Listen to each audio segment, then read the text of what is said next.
नमस्कार, मैं सत्येंद्र जैन। लोकसभा चुनाव के दूसरे चरण के मतदान की बेला समाप्त हो गई है। देश भर में कहां-कहां कितना मतदान हुआ, अगर मतदान की बात करें तो पश्चिम बंगाल के शाम 5 बजे तक के आंकड़े 41.84% बताते हैं। आसाम में 70.66% मतदान हुआ है।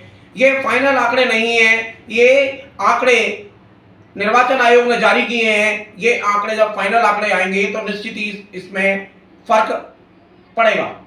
सबसे कम मतदान बिहार में और उत्तर प्रदेश में हुआ है। इसी लाइन में महाराष्ट्र भी है। उत्तर प्रदेश में 52.64% मतदान के संकेत मिले हैं। बिहार में 53.03% मतदान है और महाराष्ट्र जो बड़ा प्रदेश है वहां 8 सीटों पर चुनाव हो रहा है और वहां 53.51% मत ही पड़े हैं।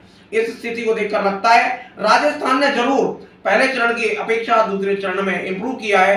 पहले चरण में 50.3 के आंकड़े आए थे और अब आंकड़ा बढ़कर राजस्थान में 59.19 पर पहुंच गया है। अब हम मध्य प्रदेश की बात करें तो मध्य प्रदेश में शाम 5 बजे तक 54.58% मतदान हुआ है, जिसमें सबसे महत्वपूर्ण सीट जो है वह है टीकमगढ़, जहां से वीरेंद्र कुमार चुनाव लड़ रहे हैं और वो केंद्र सरकार में मंत्री हैं। इसके बाद टीकमगढ़ में 57.19% मत पड़े हैं। अब दूसरी महत्वपूर्ण सीट है जहां भारतीय जनता पार्टी के प्रदेश अध्यक्ष जिन्हें शुभंकर कहा जाता है, वीडी भाई साहब चुनाव लड़ रहे हैं और उनके मुकाबले आरबी प्रजापति, सुभाष चंद्र बोस की पार्टी के उम्मीदवार यानी फॉरवर्ड ब्लॉक के उम्मीदवार उनके मुकाबले मैदान में है। वहां मतदान 52.91% हुआ है। इसके बाद हम दमोह की बात करें तो दमोह में आंकड़े 53.66% के हैं। रीवा में सबसे कम मतदान दर्ज किया गया है, 45.02%। यहां दोनों ओर से ब्राह्मण प्रत्याशी हैं, एक तरफ से नीलम मिश्रा हैं।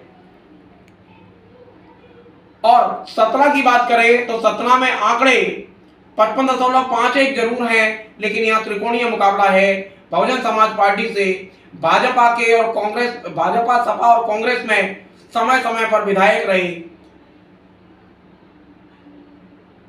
सत्यनारायण त्रिपाठी चुनाव मैदान में बसपा के टिकट पर है। उन्होंने सपा के प्रदेश अध्यक्ष रहे, भाजपा से विधायक रहे, कांग्रेस से विधायक रहे और उन्होंने विंध्य जनता पार्टी बनाई। जब विंध्य जनता पार्टी विधानसभा चुनाव में चित हो गई तो वो बसपा के हाथी पर सवार होकर लोकसभा चुनाव के मैदान में है। यहां त्रिकोणीय मुकाबला है। एक तरफ सुखलाल कुशवाहा के सुपुत्र सिद्धार्थ कुशवाहा मैदान में है सतना में, दूसरी तरफ निवर्तमान सांसद गणेश सिंह जो गत विधानसभा चुनाव में 2023 के चुनाव में पराजित हो गए थे, वे मैदान में यहां त्रिकोणीय मुकाबला है।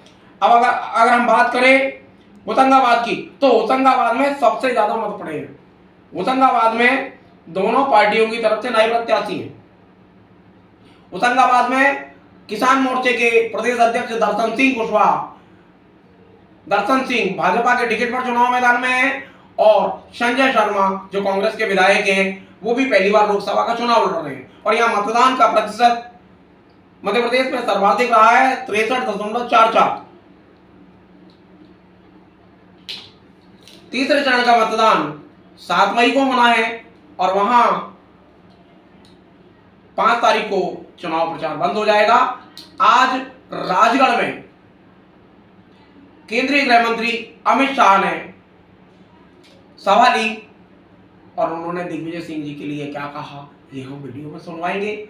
इसी के साथ अशोकनगर में भी अमित शाह सिंधिया जी के समर्थन में ज्योतिरादित्य सिंधिया के चुनाव प्रचार के लिए पिपरई नामक एक तहसील है अशोकनगर जिले की, वहां सभा ली थी और उन्होंने क्या कुछ कहा ये भी आपको हम सुनवाएंगे। ग्वालियर की अगर बात करें तो ग्वालियर में दोनों प्रत्याशी लगातार चुनाव प्रचार में लगे हुए हैं। असलियत सामने ये आती है कि लाव लश्कर जरूर दिख रहा है लेकिन संगठन कहीं भी साथ नजर नहीं आता है। भारत सिंह कुशवाहा ग्रामीण क्षेत्र में जहां जहां जा रहे हैं उनके साथ उनके जाति भाई ही बड़ी संख्या में दिखाई दे रहे हैं। यही स्थिति प्रवीण पाठक की है और बहुजन समाज पार्टी के प्रत्याशी की तो बात करना यहाँ बेमानी होगी, क्योंकि बहुजन समाज पार्टी तो छोटी छोटी बैठकें करती है और जातिगत आधार पर ही मतदाताओं को प्रभावित करने का काम करती है। तो यहाँ उनकी बात करना तो यहाँ बेईमानी है। ग्वालियर में चुनाव धीमी गति से चल रहा है। अभी चुनाव में अगर बात की जाए तो चुनाव को गति देने के लिए अभी तक कोई भी बड़ा नेता किसी भी पार्टी की तरफ से नहीं आया है। 5 मई महज अब 10 दिन दूर है। इन 10 दिनों में कितना परिवर्तन होगा, हवा किस ओर जाएगी, किस तरफ चलेगी, क्या कांग्रेस के पक्ष में लोग मतदान करते दिखाई देंगे या भाजपा के भारत सिंह कुशवाहा की तरफ मतदान करते दिखाई देंगे या बहुजन समाज पार्टी तीसरा कोण बनाती नजर आएगी।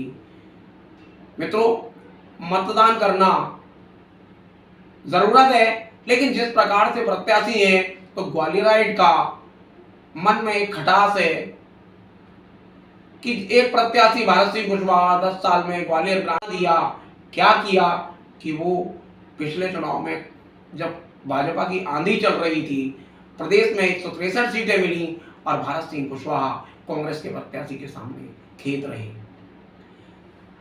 यही बात कांग्रेस के प्रत्याशी प्रवीण पाठक पर लागू होती है कि प्रवीण पाठक भी पहली बार 121 वोट से जीते और उसके बाद दूसरा चुनाव 2500 के लगभग वोटों से चुनाव हार गए। ऐसे में जब ग्वालियर की दक्षिण की विधानसभा क्षेत्र की जनता जिस प्रत्याशी से सेटिस्फाई नहीं रही हो, जिस विधायक से संतुष्ट नहीं रही हो, वह कांग्रेस का प्रत्याशी है, भाजपा का प्रत्याशी वो है कि जिससे ग्वालियर ग्रामीण की जनता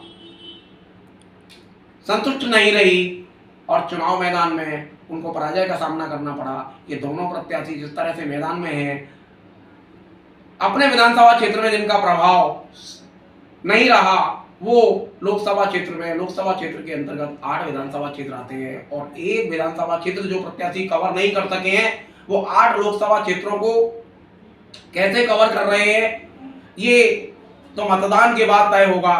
मतदान यहाँ दोनों प्रत्याशियों की परिस्थितियां ये है कि दोनों प्रत्याशी जातिगत आंकड़ों के आधार पर चुनाव लड़ रहे हैं। जनता के बीच उनका कितना वजूद है ये तो समय बताएगा, लेकिन उनके जो आंकड़े हैं हार और जीत के, वो ये तय करते हैं कि उनका वजूद अपने अपने विधानसभा क्षेत्रों में नहीं है।